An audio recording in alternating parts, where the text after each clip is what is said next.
Hello, അസ്സാം വലൈക്കും. അപ്പോൾ ഇന്നലെ രാത്രി രാത്രി ഒരു മണി 2 മണിക്കെല്ലാം ഭയങ്കര ഇടിയും മിന്നലും ഒന്നും പറയണ്ട പുറത്ത്. അന്നേരം വാതിൽ തുറന്നിട്ട് നോക്കിയിട്ടൊന്നുമില്ല. അപ്പോൾ ഇന്ന് രാവിലെ എഴുന്നേറ്റ് പുറത്തേക്ക് വന്ന് നോക്കിയാലും ഭയങ്കര കാറ്റടിച്ചിട്ട് സിറ്റ് ഔട്ടിലെല്ലാം ഭയങ്കര പൊടിപാറിയിട്ട് ചപ്പു ചവറെല്ലാം സിറ്റ് ഔട്ടിലേക്ക് പാറി വന്നിന്. അപ്പോൾ അതെല്ലാം രാവിലെ തന്നെ അടിച്ചു വാരി. പിന്നെ മുറ്റത്ത് ഇങ്ങനെ ബാക്കി കിടക്കുന്നുണ്ട്. ഇനിയിപ്പോൾ അത് വൈകുന്നേരം അടിച്ചു വരുള്ളൂ. കാരണം കുറച്ച് ബ്രേക്ക്ഫാസ്റ്റിൻ്റെ എല്ലാം പണിയുണ്ടല്ലോ. വൈകുന്നേരം അടിക്കാനും മുറ്റം സുഖം. അതുവരെ ഇങ്ങനെ കിടക്കട്ടെ എന്ന് വിചാരിച്ച്. ഇന്നലെ രാത്രിയല്ല, ഇന്നലെ വൈകുന്നേരം നല്ലോണം അടിച്ചു വാരി ക്ലീനാക്കി വെച്ച മുറ്റം. ഇത് കണ്ട ഒരു കാറ്റടിച്ചേരും വന്ന് ഭയങ്കര ചപ്പു ചവറൊന്നും പറയണ്ട.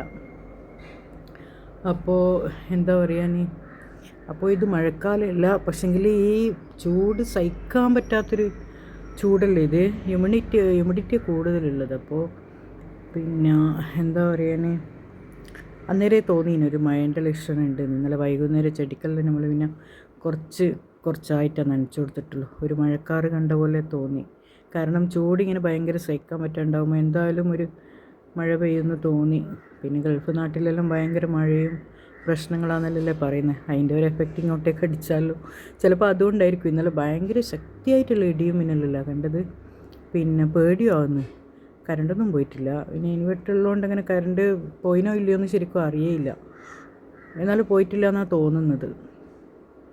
അപ്പോൾ ഞാൻ മുറ്റത്തെല്ലാം രാവിലെ തന്നെ വന്ന് നോക്കി. മഴ പെയ്ത് നമ്മൾ ഉറങ്ങാനെല്ലാം ലേറ്റായിനി. ഇടിൻ്റെ ഒച്ച ഉണ്ടല്ലോ. അപ്പോൾ എപ്പോഴോ ഉറങ്ങിപ്പോയിന്. ആ സമയത്തായിട്ടും മഴ പെയ്തിനോ നോക്കണ്ടിട്ട് രാവിലെ തന്നെ മുറ്റത്തെല്ലാം ഒന്ന് വന്ന് ചെക്ക് ചെയ്ത്. മഴ പെയ്ത ലക്ഷണമൊന്നും കാണുന്നില്ല മുറ്റത്ത്. ഇല്ലെങ്കിൽ ഇങ്ങനെ നനഞ്ഞ പാടുണ്ടാവുമല്ലോ. പിന്നെ വേറെന്താ പറയുക, കുറേ ദിവസമായി വീഡിയോ ചെയ്തിട്ട്. ലോങ് വീഡിയോ ചെയ്യാൻ ഭയങ്കര ബുദ്ധിമുട്ടാണ്. കാരണം അതുകൊണ്ട് എന്തെങ്കിലും ഒപ്പിച്ചിട്ട് ഷോർട്ടാക്കിയിട്ടിടുന്നതാണ് ഞാൻ. ലോങ് വീഡിയോ ചെയ്യാൻ എനിക്ക് ഭയങ്കര ഇഷ്ടമാണ്.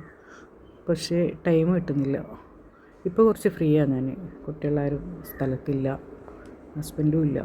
അപ്പോൾ വെറുതെ ഇരിക്കുമ്പോൾ എന്തെങ്കിലും ഒരു പണി വേണ്ടേ. അപ്പോൾ ഇപ്പോൾ രാവിലെ തന്നെ എവിടെയോ പോയിട്ടുണ്ട് കാലിക്കറ്റായിട്ട്. അപ്പോൾ ഞാൻ ചായയെല്ലാം കൊണ്ട് പുറത്തേക്ക് വന്ന് പുറത്തുനിന്ന് ചായ കുടിക്കാനൊരു മൂഡ് വന്നു. സാധാരണ പുറത്തുനിന്നൊന്നും അങ്ങനെ ചായ കുടിക്കലില്ല. ഇത് രാവിലെ തന്നെ സ്ഥിതിഗതികളിൽ എന്തായെന്നൊന്ന് മുറ്റെല്ലാം നോക്കേണ്ടിയിട്ട് വന്നതാണല്ലോ. അപ്പോൾ ചായയും കൊണ്ട് പുറത്ത് വന്നിട്ട് അവിടുന്ന് കുടിക്കാമെന്ന് വിചാരിച്ചു.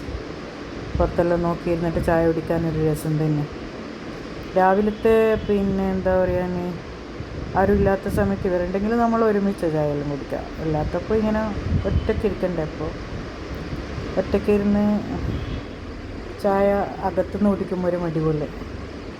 അപ്പോൾ പുറത്ത് വന്നിരുന്ന് ചായയെല്ലാം കുടിച്ച് പുറത്തെ കാഴ്ചകളെല്ലാം ഇങ്ങനെ നോക്കിയിരുന്നു. അതും ഒരു സുഖം തന്നെയാണ്. അന്നേരം ഞാൻ വിചാരിച്ച് വെറുതെ ഇരിക്കുമ്പോൾ ചായയെല്ലാം കുടിച്ച്, കുട്ടികളെന്തായാലും ഉറങ്ങി എണീക്കാൻ താമസിക്കും, സ്കൂളൊന്നും ഇല്ലല്ലോ. അന്നേരം പിന്നെ അവരെണീക്കുന്നവരെ ഞാനിങ്ങനെ ഒറ്റയ്ക്ക് ഇരിക്കേണ്ടി വരും. അപ്പോൾ തോന്നി ഒന്ന് മുറ്റത്തിലിറങ്ങി വെറുതെ ഒന്ന്. മുറ്റത്ത് ഇറങ്ങുമ്പോൾ നല്ല സുഖമുണ്ട്. പക്ഷെ കാറ്റൊന്നും ഇല്ലേ. രാവിലെ തന്നെ കാറ്റ് ഉണ്ടാവുമെന്ന് വിചാരിച്ചിട്ടാണ് പുറത്തേക്ക് ഇറങ്ങിയത്. പക്ഷെ രാവിലെ ആയതുകൊണ്ടായിരിക്കും കാറ്റൊന്നുമില്ല. ഒരു ഉച്ച സമയമെല്ലാം ആകുമ്പോൾ ഇങ്ങനെ കാറ്റ് വരും പടിഞ്ഞാറിന്. ഇതൊരു പടിഞ്ഞാറേക്കുള്ള വീടാണ് ഇത്, എൻ്റെ പടിഞ്ഞാറ് ഭാഗം. അപ്പോൾ അവിടുന്ന് പടിഞ്ഞാറൻ കാറ്റിങ്ങനെ അടിക്കും. അപ്പോൾ ഒരു ഉച്ച സമയത്തെല്ലാം ഈ സിറ്റ് ഔട്ടിലിരുന്നാൽ നല്ല കാറ്റ് വരും. പക്ഷെ വെയിലതിൻ്റെ ശക്തി കൊണ്ട് സിറ്റ് ഔട്ടിലൊന്നും ഇരിക്കാൻ പറ്റില്ല. ഞാനിങ്ങനെ വാതിലിൻ്റെ പടിൻ്റെ അടുത്ത് ഇങ്ങനെ നിൽക്കും. നല്ല ശക്തിയായ കാറ്റ് വരുമ്പോൾ ഭയങ്കര സുഖമായിരിക്കും അത് ശരീരത്തിൽ ഇങ്ങനെ അടിക്കുമ്പോൾ. അങ്ങനെയാണ്. പിന്നെ ബൊഗൈൻവില്ലയെല്ലാം ഞാൻ വിചാരിക്കുന്നത് മഴയെല്ലാം പെയ്യുമ്പോൾ അപ്പടങ്ങ് കൊഴിഞ്ഞു പോകും. കുറേ ഒരുപാടുണ്ടായി കൊഴിഞ്ഞു പോയി. രണ്ടാമതൊരു പിന്നെയും ഉണ്ടായത് ഇത്. മഴ പെയ്ത പെട്ടെന്ന് അങ്ങ് പോയി പോകുമല്ലോ. പിന്നെ വേറെന്താ പറയാൻ, അങ്ങനെ മാർച്ച് മാസം ഇതാ കഴിയാനായി. ഓരോരുത്തർ പറയുന്ന കേൾക്കുന്ന മാർച്ച് മാസത്തിന് ഭയങ്കര ദൈർഘ്യം കൂടുതലാണ്. അതെന്തുകൊണ്ടാണെന്ന് എനിക്ക് മനസ്സിലാകുന്നില്ല. മാർച്ച് മാസത്തിൽ നമുക്ക് ഒരുപാട് വിഷമങ്ങളുള്ള കാര്യങ്ങൾ ഉണ്ടായിനെന്ന് തോന്നുന്നു. ഒന്നാമത് ഈ യുദ്ധം തന്നെ പിന്നെ അത് തന്നെ വലിയൊരു വിഷമമല്ലേ ദിവസം കേൾക്കുമ്പോൾ. പിന്നെ നമ്മളതിൻ്റെ ഇത് അനുഭവിച്ചു കൊണ്ടിരിക്കുകയും ചെയ്യുന്നു. ഗ്യാസിന് ക്ഷാമം ഇതുവരെ ഉണ്ടായിട്ടില്ല. ഗ്യാസ് പിന്നെ എനിക്ക് കഴിഞ്ഞിന്, പെട്ടെന്ന് കിട്ടുകയും ചെയ്തിന്. ഇനി പക്ഷെങ്കിൽ ആരും തരുമെന്ന് തോന്നുന്നില്ല. ഈ യുദ്ധമൊന്നും കഴിഞ്ഞില്ലെങ്കിൽ പിന്നെ ഗ്യാസിൻ്റെ എല്ലാം പ്രശ്നം എന്തായാലും നമ്മളും അനുഭവിച്ചേ പറ്റൂ. പക്ഷെ എനിക്കിഷ്ടമാണേ മുറ്റത്ത് അടുപ്പെല്ലാം കൂട്ടിയിട്ട്. ഇവിടെ അടുപ്പില്ല. പണ്ട് എൻ്റെ ഹസ്ബൻഡ് അടുപ്പൊന്നും ഇല്ലാണ്ട് അപ്പോൾ പറയും എന്തിനാ ഇന്നത്തെ കാലത്ത് അടുപ്പെന്ന്. പക്ഷെ അന്നേ എനിക്ക് ഭയങ്കര ഇഷ്ടം. ഞാനുമായിട്ട് ഭയങ്കര അടിയുന്നു. ഞാൻ പറയൂ എന്തായാലും ഒരു വീടായാലും ഒരു അടുപ്പ് വേണം, തീ കത്തിക്കണം. അതിനോടുള്ള എനിക്ക് ഭയങ്കര ഇഷ്ടം. ഇങ്ങനത്തെ കാര്യങ്ങളെല്ലാം തീ കത്തുന്നെല്ലാം നമ്മളിങ്ങനെ കലയെല്ലാം വെച്ച് ചോറിനും കറിക്കെല്ലാം ഇങ്ങനെ ചട്ടിയെല്ലാം വെച്ച് തീ കത്തിച്ചിട്ട് ഉണ്ടാക്കുന്ന ഒരു സുഖം ഭയങ്കര രസമാണ്. എനിക്ക് ഭയങ്കര ഇഷ്ടം. അതിനെക്കുറിച്ച് ഞാൻ ബുദ്ധിമുട്ടുകയും ചെയ്യും, അങ്ങനെ ചെയ്യുകയും ചെയ്യും. പിന്നെ ഞാനങ്ങനെ ചെയ്യലുണ്ട്. എൻ്റെ ഒരു പൂതിക്ക് ഞാൻ പുറത്തടുപ്പെല്ലാം കൂട്ടിയിട്ട് ചിലപ്പോൾ എപ്പോഴെങ്കിലും. പക്ഷേ ഇപ്പോൾ കുറച്ചായി അങ്ങനെയൊന്നും ചെയ്യാത്തത്. അന്നേരമെല്ലാം എന്നെ ഇങ്ങനെ വഴക്ക് പറയും, എന്തിനാ ഇങ്ങനെ വേണ്ടാത്ത ആവശ്യമില്ലാത്ത പണിക്ക് പോകുന്നത്. ഞാൻ പറയും എല്ലാവരും ഇങ്ങനെ ചെയ്യായിട്ടാണ് പറയുന്നത്, നിങ്ങളിങ്ങനെ ഞാൻ ചെയ്യുന്നതിനാണ് പറയുന്നത്, അങ്ങനെയെല്ലാം പറയൂ.